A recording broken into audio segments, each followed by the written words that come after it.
Hey friends, Jordan Woods Robinson here from AMC's The Walking Dead and Blue Man Group, and this is PopXcast, where science fiction meets pop culture. We're a geek podcast for geek culture, so are you ready to get your geek on? Sit back, relax, grab some gluten-free, non-GMO popcorn, and let's dive into the world pop culture bliss.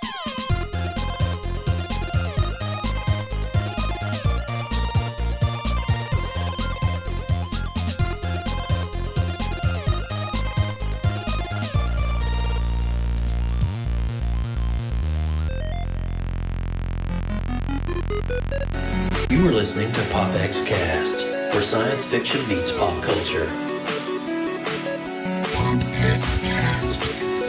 Captain's Log Supplemental. PopXcast.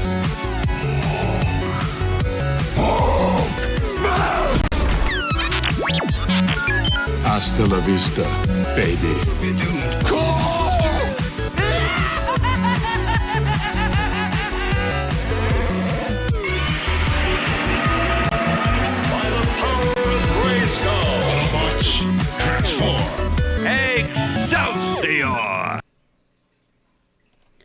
All right, and welcome everybody. This is PopXcast, episode 107, coming to you live from PopX headquarters right here, only on Facebook Live and YouTube Live. And we have some pretty cool stuff coming up for you on this episode of PopX. And just do a quick intro of myself, and then we're going to get to these awesome guys, these crazy cats over here next door to me. But welcome everyone to PopX joining live in the Facebook Live and the YouTube Live chat rooms. Hey, you want to come hang out with us and join some of the creative collectives that is all the creative people that do some amazing things in the creative multiverse. Now, what is the creative multiverse? It is a Facebook group that highlights some of the artistic talents within the multiverse of the PopX world. So join us on Facebook groups. You can go there and search for the Creative Multiverse. And we're also an amazing part of the Creative Multiverse as PopXcast. And my name is Joseph Burke. I am Central Florida's seasoned comic book nerd and retro enthusiast, and I would personally like to say a big hello to all of our amazing friends joining us live from around the world and on Facebook Live joining us right now. We got, oh my gosh, look at the chat room right now. We have Lindsay Badger, we have Sean Hockney, Sean Cook, we have, let's see, going down here, Josh Lambert. What's up, Josh? Haven't seen you in a long time. Hope you're doing well. And a host of others I can't even scroll back and see. But getting on to the topic, ladies and gentlemen, the one and only from Jersey's finest, ÖM-53. Guys, what's cracking in Jersey on this cold February night? What's up? So, it's cold. It's cold, but you get used to it. At least I do. Mariah doesn't. No. Now, Mariah, are you from Jersey originally? Yes. You are? Okay. Yeah. Well, Florida, I technically am from Kentucky, but I'm an acclimated Floridian now. And when it gets 55 degrees, it's cold outside for me. And I'm one of those crazy Floridians that wears the big, thick sweaters when it's that freaking cold outside. So, yeah. But anyway, so right off the bat, I want you guys to introduce yourselves. We'll go from Scott to Maria. Let me know what you guys do in the band, what's your role, and, let's just start there. Sure. So my name is Scott Nash. I do kind of the drums, drum pad, and backup vocals. Nice. My name's Chris Araya, and I'm the lead vocalist, producer, songwriter, and whatever else is needed. My name is Mariah, and I am a vocalist, and I help out with whatever's needed as well. Nice. And together, collectively, you form ÖM-53, right? And am I saying that correctly? ÖM-53? Okay. So let's talk about the title before we talk about the band. What does ÖM-53 mean? ÖM-53 means On Mission 53, and 53 stands for Isaiah 53. I knew you were going there to Isaiah 53. Yeah. Wow. So, I don't know if Scott wants to expand a little bit on yeah, that. man. What? So on mission. So you're on a mission to just spread, I guess, the gospel in a faith-based lyric genre that appeals right now to the culture we're living in, which is Synthwave. Scott, what do you got to add to that? Yeah, so I mean, just we're on a mission to spread the message that, you know, we find very clearly in Isaiah 53 of this servant king who came and bore the price that we deserve on the cross. And to us, that's the most important message we can share. That is the most important message that anybody can hear at any point in life. So whether it's for, you know, another Christian like yourself or people who aren't familiar with the gospel at all, that's the message we all need to hear daily. So that's what that's about. I didn't know that OM was on mission, and that's just beautiful. Just how it's in a way it's poetry but gospel in motion, you know, and I love that about it. All right, so let's talk. Let's dive into this right quick. Why synthwave? Why did you choose the genre of synthwave as your sound? Well, as cliche as it sounds, why? Because God wanted it to, period. Because we definitely were not planning on doing this. If anything, it was like God switched completely what we wanted to do.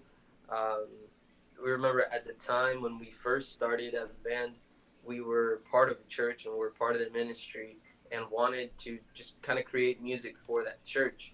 And when Scott and I took a road trip down to Nashville, Scott and I were listening to Synthwave, and he had introduced me to it. And for some time already, I had felt like, okay, well, I like what we're doing, but I feel like that's already been done. And also, the whole contemporary Christian genre thing, it's super saturated.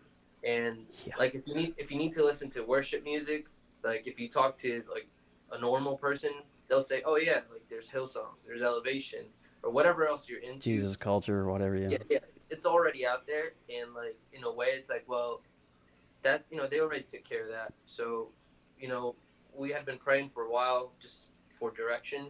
And when Scott and I came back from Nashville, I just knew in my heart, I was like, this is it. Because number one, there's a whole culture of people that are in this thing called the synthwave scene that nobody's reaching. Nobody is bringing the message of salvation to.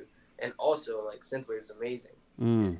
Awesome. I think it's one of the things that one of the genres, because we haven't had a genre like kind of be born for like a long time, and synthwave is a thing that it was just born not that many years ago. So to be part of this whole movement and to be the first Christian band to do it, we thought it was an honor to be able to do that. And it was a risk. It was a risk because, number one, synthwave isn't mainstream yet in the secular world.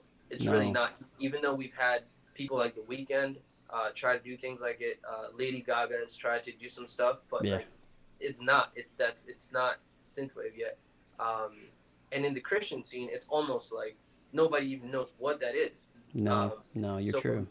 So when we dived into that, we said, well, you know what?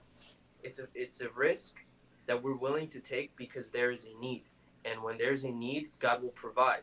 Because it's not about us, it's not about the music, it's about the people that God has a heart for and that he wants to reach. So that's how we know that, like, our mission isn't even ours. Our music is not ours.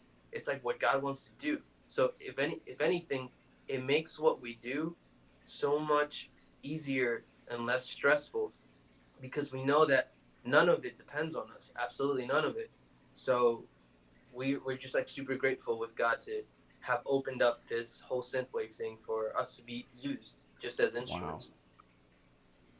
So the mission gives you permission to spread the Great Commission, and I love that. And so, did you see that? Yeah. I'm getting some pastoral vibes here, Chris. I'm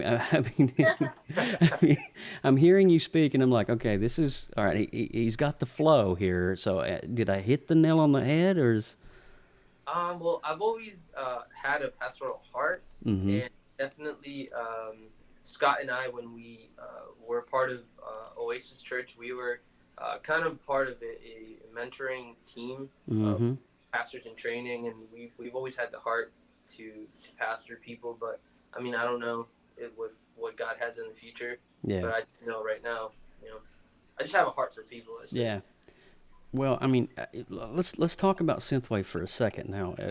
To our viewers and listeners out there who have no idea exactly what synthwave is, it's hearkening back to, I want to say, the birth stages of '80s pop, where there is this vibe in the '80s using music techniques with arpeggios and heavy synth overtones. Now, if you don't know what heavy synth overtones is, it's the string sounds and the horn swells and just the really cool, like, melodic guitars. You can even call it dreamwave if you want.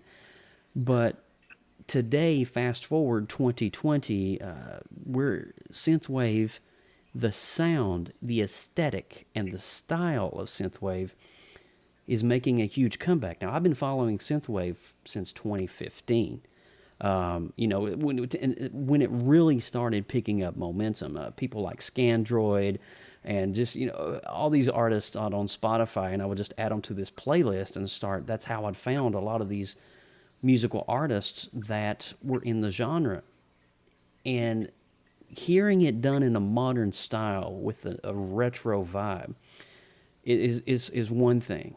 But hearing it done from the basis of faith is a whole new level. And it's something I've never heard before, because I'm always scouring for the latest synthwave song to add to my playlist, because when I go work out or create graphics in Photoshop, I got to have some music to get myself going. And my gosh, your music is just amazing. And we're going to actually play a song here in just a little bit. We're going to play Defender, the title track of your album. We're going to be sharing a lot of these details as we come out. So let's talk about Scott and Maria. So how did you guys get collectively involved with Chris into the project? Maria, ladies first, you maybe? Yeah, go ahead, Maria. Well, I was a part of Oasis Church for about 4 years ago, and in the beginning, Dave, he was the pastor. He wanted to build church in Rutgers, like a student-led church. So he asked me if I wanted to be a part of the worship team there. So I said yes, of course. And then we started building a team slowly. And Scott was like the first person that was there for like drumming and all that stuff. And then Chris came along like later on, and Chris was the worship leader there, and we all got along like together. And he asked us if we wanted to be a part of a band like outside of church, and we all agreed, because that's like something we wanted to do. And like from there on, like we started building this band, and people came, people left, but surprisingly just me and Scott like really stuck around for this. So that's how we all... What is your connection, Maria, to synthwave? I mean, were you kind of somewhat familiar with the sound and style, or going into the project with ÖM-53, were you kind of like, you already had a basis for it? Were you familiar, kind of not, vague? I wasn't as familiar as Chris was. I was introduced to it. He introduced us to this, and we were all skeptical about it, because it hasn't been done before in the community, so it was like kind of weird. But he would always just say, like, just trust me, I have a vision, and we trusted him, and this is how far we've came now. So it's amazing. I mean, one step is all it takes, a leap into a genre. Scott, do you have anything on the same question? What was your basis for synthwave or retro soundscapes? Yeah, so I've kind of always liked a lot of different 80s music, because that's a lot of what my dad listened to. But I remember probably back around 2015, 2016, sometimes when I would just kind of be hanging out doing nothing, I would watch some people playing games on Twitch.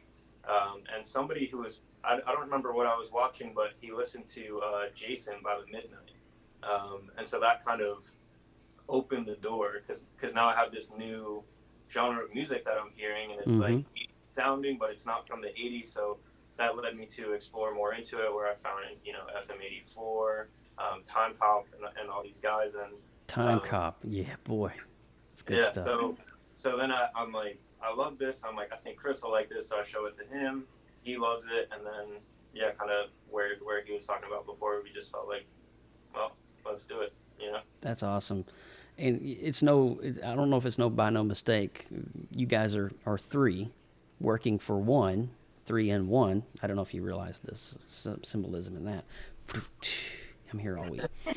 But that's so awesome, though. I mean, if you're just watching right now and you're concerned, well, not concerned, but you're diving into this world of synthwave, and you're like, I really want to know more about it.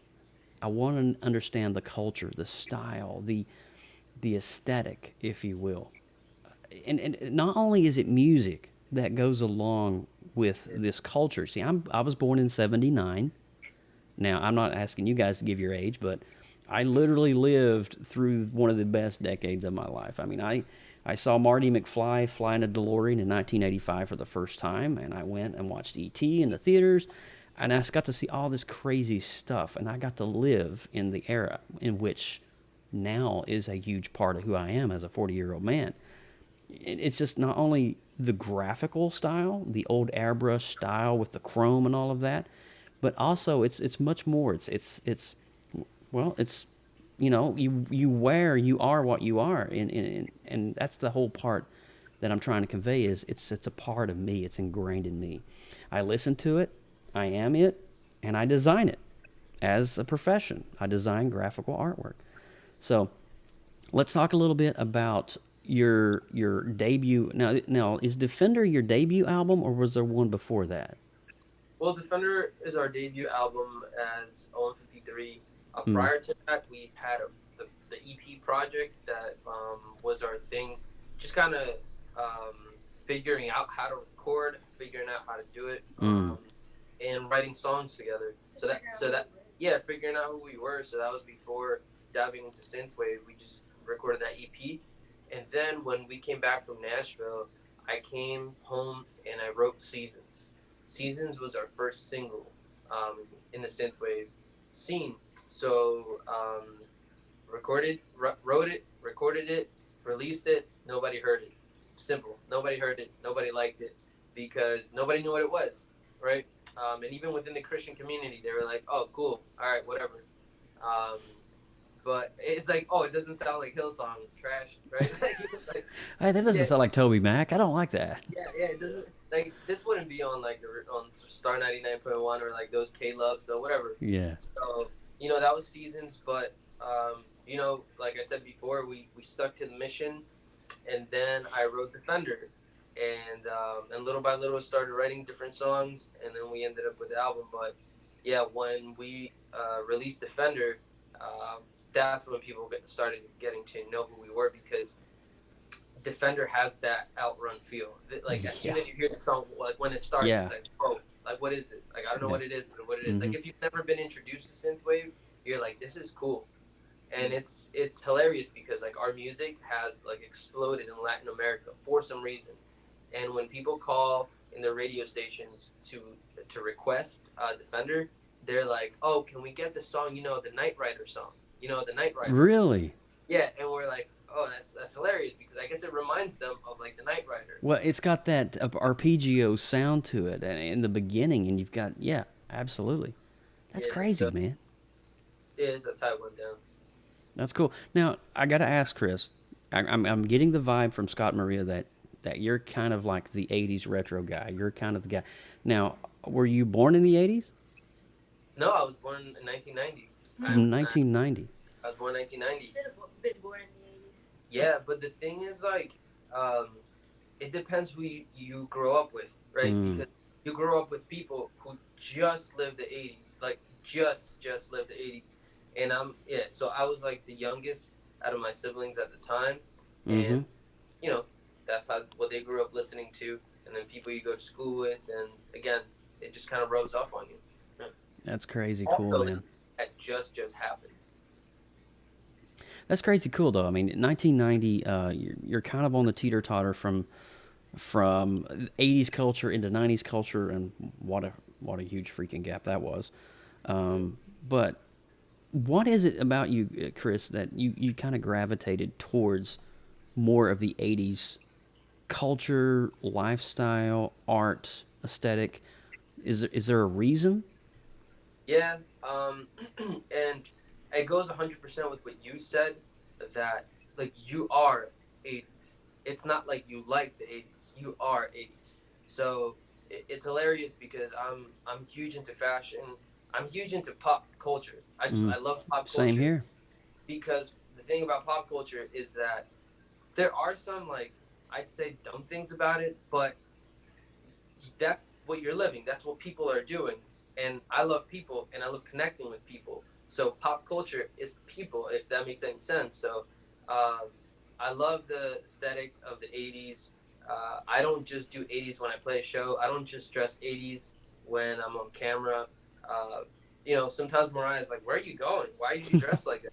And I'm like, "Nowhere. I just like it." He can be in the house just like cleaning anything, vacuuming, and he has like a full-on 80s outfit, like with his sneakers to his hair, and I'm like, where are you going? He's and like, my shirt tucked. You know what I'm saying? Like, Yeah, man. where did we go? Yeah, because like you become that. And Yeah. I don't know how to explain it, but you know what I'm saying. I know. I feel you 1,000%, Chris. I really do. My wife will come home from work and I'll be sitting here at the computer and, I'll be, having my vest on and some kind of crazy looking shirt. And she's like, did you go to church today or have meetings or something? I'm like, no. Yeah. I'm like, no, I may go to Starbucks later, but this is it. This is me. But, and before we're going to actually play a cut of your song here coming up at the half-hour point. But so are you guys familiar with a lot of the artistic styles of the 80s and some of the people in the industry today that are kind of like leading the charge? You know what I'm talking about? Like when you look at your logo, ÖM-53, you see that chrome. Oh my gosh. Is that not the most beautiful artwork ever? I mean, come on, man. So I lived in the era, 1986. I am a sixth grader in elementary school, and I have a trapper keeper, and on this trapper keeper is this crazy stylized 3D artwork, but it's all done airbrush style. And I remember as a child, I would sit there and try to figure out how to do that and how to draw that. And fast forward 2020, we now have Photoshop, which gives us gradients and almost airbrush style textures. And so I'm able to recreate that. So people like, you guys know James White, Signal Noise? Oh, dude, I love him. Dude, is he not amazing? It's amazing. Huge inspiration for me. I mean, I want to get him on the show and just talk about his aesthetic of it, the 80s architecture, and just dive into his brain. He's a freaking genius. Jimmy Synthetic is another one. I don't know if you guys follow him on Instagram. I don't know Jimmy Synthetic. I mean, you need to follow him because I'm part of like these communities, but Yeah. Signal 100%. Yeah, Signal Noise, when you're talking 80s retro art, he's probably at the top of the list when it comes to that stylized stuff. But definitely check him out as well. All right, guys, we're going to take a quick break off of the mic for a minute, and we're going to go and play Defender. Now, how can people find Defender? It's on Spotify, which is where I found it, but is there a way that would benefit you guys more as a band? Yeah, definitely. So if you guys want to support us and make sure that we get money for our music, go on Bandcamp. If you're familiar with Bandcamp, go on Bandcamp, buy the music there. It's pretty cheap. Which is what I did. Yeah, and we thank you. And we definitely make the most. Well, I thank you, bro. I thank you. Yeah. But yeah, and if you want to buy the album, like physical album, you can go on Amazon and it's there. It'll get shipped to your house too. But we're really everywhere. But Bandcamp is the spot for us if you want to help out. We have a question before we play the song. This is from Sean Cook, one of my friends, actually from church. Hey, Sean, that's awesome. Have you guys been picked up by an agent or a label, and do you have plans to chase down opportunities to open for venues? Is there any of that in your works?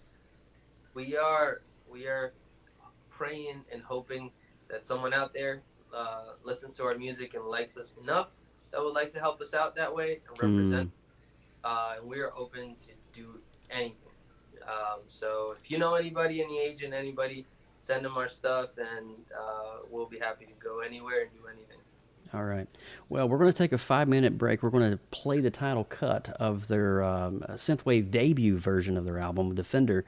We're actually going to play Defender, so you guys sit back, relax, and enjoy the song, and we'll be right back.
Wow, dude. That was crazy cool, man. So I gotta ask. I hear drums and I hear vocals and I hear key. Who's playing the saxophone? Because somebody is really getting gnarly with the sax right there. Yeah, it's a buddy of mine. His name is Lewis. Uh-huh. And he's always played sax, and he hadn't played in a long, long, long time. So then I hit him up. I was like, hey, man, look, I want some sax in my new music. And we brought him on board. So he helps us out whenever he can. Now, that really captures an 80s vibe because the saxophone was a huge part of some of the 80s anthems and even like love ballads. Yeah. And so the fact you included that was peculiar but perfect, I think, because it kind of balanced the synthwave sound. Yeah, did you like that? Yeah. But so Defender, so you guys can pick this up right now. It's actually on their Bandcamp page, which is ÖM53.bandcamp.com. And you guys have a website as well, which is ÖM-53.com as well. Dash. Yeah. Yes. Oh, really? I never knew that. What, hyphen? Hyphen and dash are the same thing? What? Yeah. Look, kidding me. The more you know. Anyway. Man. Just messing with you, man. But it's so cool, and we're getting a lot of like people, a lot of people in the chat room are just like doing the emojis and like cool with the stuff. So everybody's digging it totally. So you just released a brand new single. Let's talk about your monthly cycle of releases. All right, so every month you guys release one single, right? A brand new work, a brand new creation. Now, Yes. what is the intent and goal there? A big part of it is algorithm with Spotify because it keeps track of regular posting. And if you're posting regularly, it notices that, and you're more likely to appear in playlists. You're more likely to, kind of get picked up by these things that are happening in Spotify. And another part of it is we're just writing a lot of music, and this is what we love to do. And we want to get this music out to people, that's kind of ultimately the goal of what we're doing anyway. And it's funny because initially we first kind of were doing it for the algorithm reason, but then also because we were given this advice that especially with new music, it's hard to expect somebody to sit down and listen to a full 10 to 12 song album. Like, people are so ADD, you have all this music at your fingertips. True. So nobody wants to listen to 12 songs, but if they have one song, that's doable. So that's another part of it as well. Wow, we even got some marketing tips and strategies all in one show. How about that? Well, that does make a lot of sense, and I've fallen victim to the Instagram algorithm. I can't begin to tell you how many times, because I'll be wanting to see somebody's post and I never get to see it, and I'm like, what the frick? What's going on here? But anyway, it makes a lot of sense. But also, too, I think creating new songs, writing new lyrics is also keeping you guys in the cycle and in the motion, keeping it fresh, keeping yourselves dialed in to what you're trying to achieve. And also, too, if you release 12 tracks in a year, boom, you got a new album, right?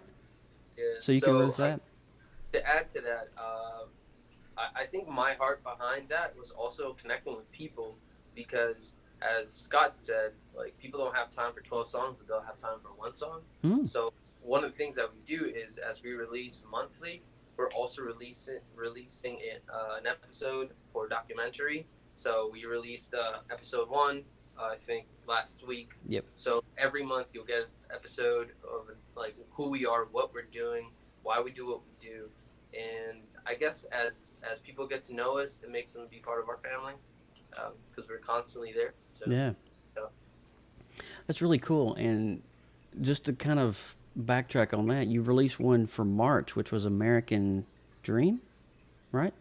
February was American Dream. American Dream. So that was for February. And so American Dream has this really kind of more of a dreamwave aesthetic to it, right? So Yes. and I just happened to listen to it several times over the past couple of days, and I'm just kind of, diving into the vibe and listening to the lyrics and trying to find out the meaning. Briefly, kind of give us a little bit of information about American Dream and the inspiration for the February release.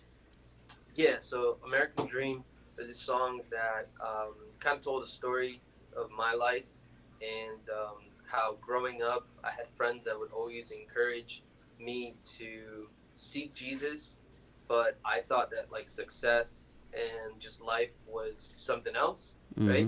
Mm-hmm. And then when you grow up and you realize that, hey, all these things that I'm trying to achieve can only fulfill me for a little bit until it happens. Like literally, you want this, and then you get it, and then it's like, okay, I'm empty again, right? So in the lyrics, it says like, I should have known that all this time what I really wanted and needed was Jesus. Now I know it, and I want to be with you, and I don't care where my life goes. I don't care what happens. I'm with you. So that's basically the real American dream. That's really cool, though, because you kind of touched on something there. You know, we chase a lot of things in society today. We're chasing, whether it be trophies or empty dreams, we're chasing things that aren't, I guess, structurally sound in terms of who we are in our faith, our spirituality, and just us as a person. And we chase a lot of things because there's so much. We're just so bombarded all the time with ads, and you got to look this way, you got to be that way, you got to listen to this, you got to watch this show, or you got to, and it just, American Dream, that's kind of the vibe I got from American Dream, is like, no, I just need you. If I have you, I don't really care what happens next, because I know that I'm safe. That's a pretty cool vibe. And so now for Scott and Maria, are you guys writing any of the lyrics, or what is like your composition input into ÖM-53? I'm really good with melody, so any of the songs, if Chris struggles with anything, I come up with the melody like on the top of my head, and like he's like, yeah, that's it. So for a lot of the songs I created the melody for. I'm not really good with lyrics, but I mean, if you need a word, I'll give you a word. Right. But yeah, that's mostly like Scott. Like he's really good with like lyrics and anything else. But I'm more melodies and like coming up with harmonies. That's my thing. Yeah. Nice. Wow. So you're talking about melodies. Are you talking about like the actual melodies marrying the lyrics with the song? Is that kind of like? Yeah. Nice. Yes. Yeah, I came up with the melody for Seasons, right? A bunch of them. Yeah, like Seasons. I helped with Fender a little bit. See, that's something I suck with. I can write a song, but I just can't connect words to a melody and to a rhythm. I don't know if my brain is not wired that way. It's just, it doesn't work. Scott, what about you, man? So what is the level that you're bringing? Yeah, so I help out with lyrics a lot more now as well than in the album that we already released. And also, it's just, my thing is I'm not really, how do I want to say this?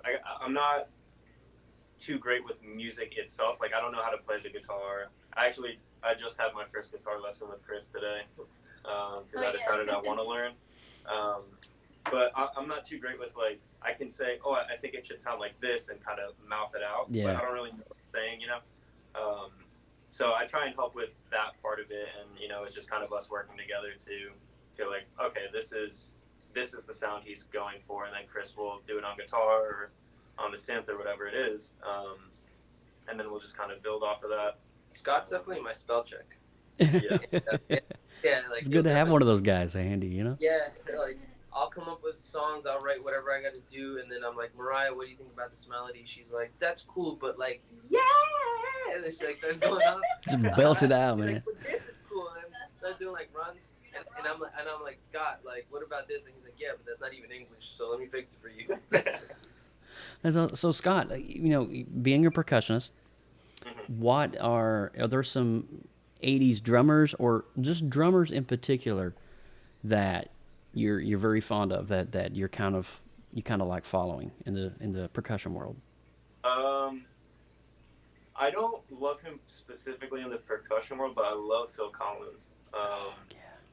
And also, good pull. You know, Neil Peart for sure. Yes. But Neil Peart is a big one. I think as far as 80s drummers go, those are probably my two top guys that I love. That's pretty jamming, dude. I mean, I was hoping you would throw in a Phil Collins in there just because, you know. No. It's the best Disney movie, by the way. Oh, dude. I mean, have you seen him perform recently? He's still got the chops. It's insane. Scott comes from a metal background. He's like metal, like he does screamo, like Really? like, yeah. Mariah's a theater, like she does theater, so that's her background. That's a Theater, Theater. like, yeah, like theater and R&B, like that's her stuff. He is metal, like that's just straight up metal, and I'm like everything. You're close to I do whatever, anything. You're just mellow and just gelling good. yeah, Now, like everything. now, Maria, I got to ask you, what are some of your influences musically that you kind of look up to? I really look up to John Bellion. I don't know if you know John Bellion. He's really different. He's really different. I like his music. I like what he does. I watched a lot. How I discovered John was on YouTube. I watched one documentary of how he does like musically. How do you like music? How he writes the songs. Yeah, like how he writes his songs and like from little details and all this stuff. I don't know. It just like captured me, and I guess like for me doing melodies and how he does his melodies, it's like wow, like he is like my inspiration. That's how I come up with some cool melodies because it kind of like for 80s, he kind of does 80s like music sometimes, like little hints there, here and there. But yeah, I look up to him, and he's kind of isn't he? He's kind of he does hip hop lyrics and songwriting as well, doesn't he? Some songs, yeah. Okay. I kind of want to say I've heard his music, but I need to probably familiarize myself with it. No, he's very good. Really He's good. very good. John That's cool. Bellion. Anybody else? And I also like Mariah Carey when I was really younger. That's one of my wife's favorite too. Yeah. Yeah, She was named after Mariah. yeah, I was Oh, little. well, My mom duh. didn't Connect have the a name. dots.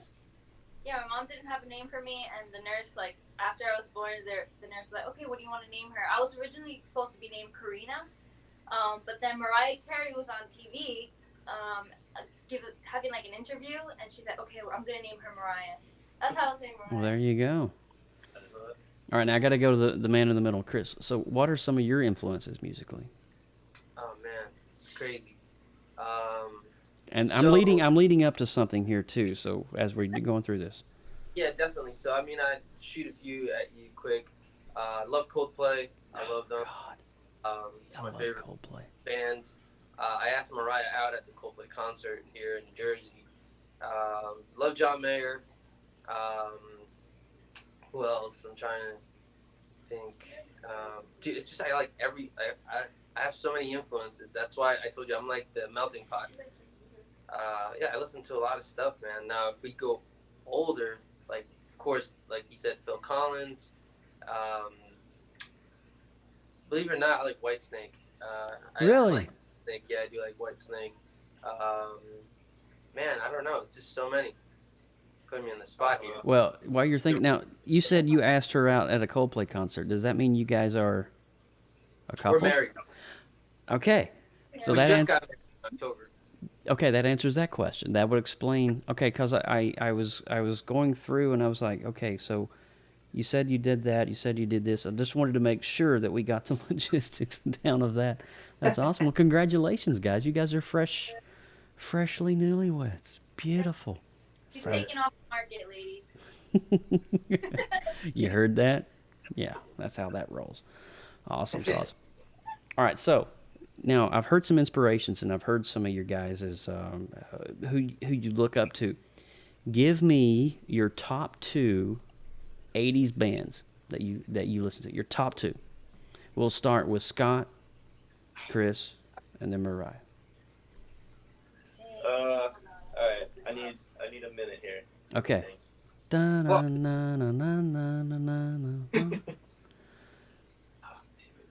I know, I'm putting you on the spot. Really are. Yeah. Or we can go with top 1. That's wild because the things like the 80s is so broad. It is Like really it is so broad. You I can know go, it is. You can go from like Tears for Fears, and then you can go all the way to like Guns N' Roses. Depeche Mode. Yeah, you can go Yeah. like it's such a hard thing to choose. Yeah, I think for me, yeah, Tears for Fears is definitely up there. Maybe Duran Duran. Ah, so you're hungry like a wolf too, huh? Yeah. Yeah, so legit. See, I love this because I'm making your wheels spin, and it's a You know how beautiful. hard this is for me? This is very hard for me. You can ask my wife right here, right? That like when I go to the store and I like 2 shirts and I can only buy one, I'll buy both. Yeah. I'll say I like them both. I'm taking them because I can't decide. Oh man. I can't decide. That's too hard. Well, can you give me your number one? Is there one on your playlist that you go to subconsciously?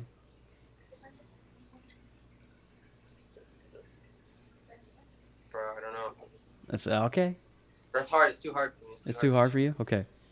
Well, the fact you like Coldplay, that's pretty legit. Coldplay's my favorite. We're going fast forwarding, I know, but Coldplay, I actually got to see their 2012 tour when they came through for Milo Zalo, and they played in Tampa, and that was a big deal between my wife and I because that was our 2-year anniversary. You know, I have one of Jeff's picks. Do you really? Yeah. I have the Zalo bands that would light up in the concert. I have mine in a drawer here. It's pretty crazy, but definitely one of my favorite bands as well. I like Coldplay. Now, Mariah, do you have a favorite? I don't have a favorite band because it could be a person. It could be a person, yeah. Okay, so then I like Cyndi Lauper. I also like Michael Jackson. So those are like Can't forget Michael. King of pop, man. Big guy for me. Yeah. Pop, yeah, I know. It's hard, man. I'm not gonna answer that. No. It's all good. It's all good. I feel like I'm betraying the rest. That's all good. Now, are there plans to take ØM-53 on the road to all the states and just do this really cool tour? Is that the focused vision going forward? Yes, definitely plans, and they're all like faith plans because we don't know how, we don't know when, and we don't even have the money for it. But our goal is to be able to do this like full time. Yeah. So, God, if you're here, so we want to do that. So right now we have our next show March 21st in Texas, and I can't even say the name. Beaumont, Texas. Beaumont, Texas. Yeah. I saw it on your website. I may have been stalking. I don't know. There you go. And then some other stuff that's coming that we'll release. Now, in the current situation that you guys are in, like if say you guys wanted to, go to another state like Illinois or Indiana or Florida or whatever, what is the process for that for you? Are you guys working on just a donation, or how does that work? I know that's kind of an internal question, but I'm just curious because I would love to get you guys here in Orlando. Well, definitely just kind of help to cover travels. Like if we could, at this point, just kind of break even with the cost of getting there, whether it's plane or we just rent a van and drive, and then we can sell merch over there. Yeah. So basically just like kind of help us get there. Cool. Yeah, basically. Awesome. Well, I mean, we've covered all the bases now. Is there anything that I've missed in the world of ØM-53 that you guys personally want to highlight? Is there something that I've not touched on that you would want to let the viewers know? Well, definitely to follow us on Instagram, because that's where we stay in touch the most with people, and we talk to anybody. So any questions you guys got, or you want to chat, whatever, go to our Instagram. You can find links to all the different things, like our Patreon, right? So we have a Patreon too, which our goal is to make at least $200 monthly, so that those $200 can help us cover travel expenses, because we want to come to you guys. And it's insane, like all the messages we get from people like in all the different states, like LA is like, please come to LA. Florida, bro, it's just countless different states and then countries. But right now we kind of like can only really do the US because that's what we can afford right now. But yeah, so if you want to help us out, if you believe in our mission and what we're doing, and you want to help us out, go on Patreon and support us if you'd like. That's awesome. So make sure you follow these guys on Instagram as well, and be sure to go to their website and subscribe to their YouTube channel. because they're doing something really unique on their YouTube channel. Chris had talked about it earlier, where they're kind of like going behind the scenes and just discussing their heart for the project that they're doing. And I just think that's cool because we're getting all the perspectives from Scott and from Mariah as well. And so everybody's kind of like, this is who I am as a person, and this is why this genre and this style, and this is why this appeals to me. And also, too, and even like in Defender, the new music video that you guys released, it kind of tells a story in the way it was shot and filmed, and it's just a beautiful thing. So go to YouTube and subscribe to that, and they're on Facebook as well. And you can add them on Spotify and stuff on your playlists, but if you really want to help them out financially, be sure to go to their Bandcamp page, and that's om-53.bandcamp.com. And support these guys. I mean, it's just awesome what they're doing, and they're doing it out of the love of their heart and just for the love of a culture that's kind of making a resurgence into the culture that we live in today. And, Chris, you talked about pop culture. It's funny how things, reciprocate. Things come back and come full circle. And here I am, I'm seeing people wear, this attire in public that I'm like, holy cow, that's insane. You've got leg warmers on and neon shirts. And I'm just like, holy cow, I'm getting slapped across the face because this is like 80s all in my face. And that you guys are just kind of one of your trend setting in a way and in a format and in a genre, especially in the Christian world, that's never been done before. And my prayer, my hope for you guys is you get picked up by a label and you get all the means and resources needed to be able to continue this mission and just create this amazing music that you guys are continuing to do. And I just thank you so much for spending time with me on this Sunday evening, just chatting about things that, we're both passionate about, which is the 80s. So thank you guys so much, and I really do appreciate it from all of us here at PopX. Thank you. It means a lot. All right, man. Well, from all of us here, we're going to get ready and wrap things up here, and I'm going to actually play another song, and we're going to close this out. So, Chris, you got anything else you want to add before we let you go? Thank you guys very much. We love you all, and we hope you join our family. That's it. Alrighty, so take care. We'll see you on episode 108 coming up in 2 weeks right here on PopXcast. And be sure to join us on the Creative Multiverse on Facebook groups. It's just a bunch of artists that create a lot of really cool stuff. And be sure to connect with PopXcast over on Twitter, Facebook, and Instagram, and YouTube at PopXcast. And if you want to send us out an email, it's popxcast@gmail.com, or our website, popxcast.com. And so that's it from all of us here. We're going to close with Set My Heart, and the second favorite song of ÖM-53. And you guys take care, and we'll see you next time right here on PopXcast.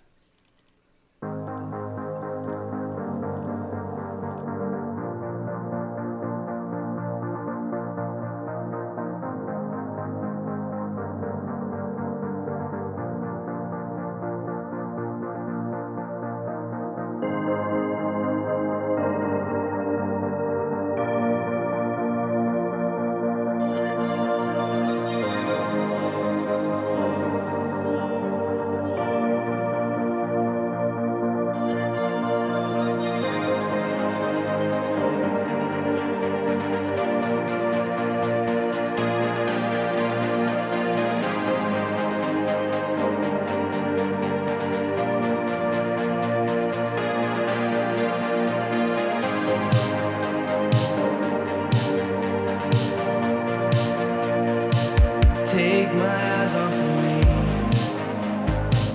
and put them back on you. Lead me into yourself. Lead me where you dwell. I set my heart on you. I set my heart on you. I set my heart on you. I set my heart on you. Bring my knees to the ground. If it's there that you found at the end of myself, at the start of your crown, I set my heart on you. I set my heart on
From everyone at PopXcast, thanks for listening. Please make sure to like our Facebook page, facebook.com/PopXcast, and click the follow button to get our live stream notifications.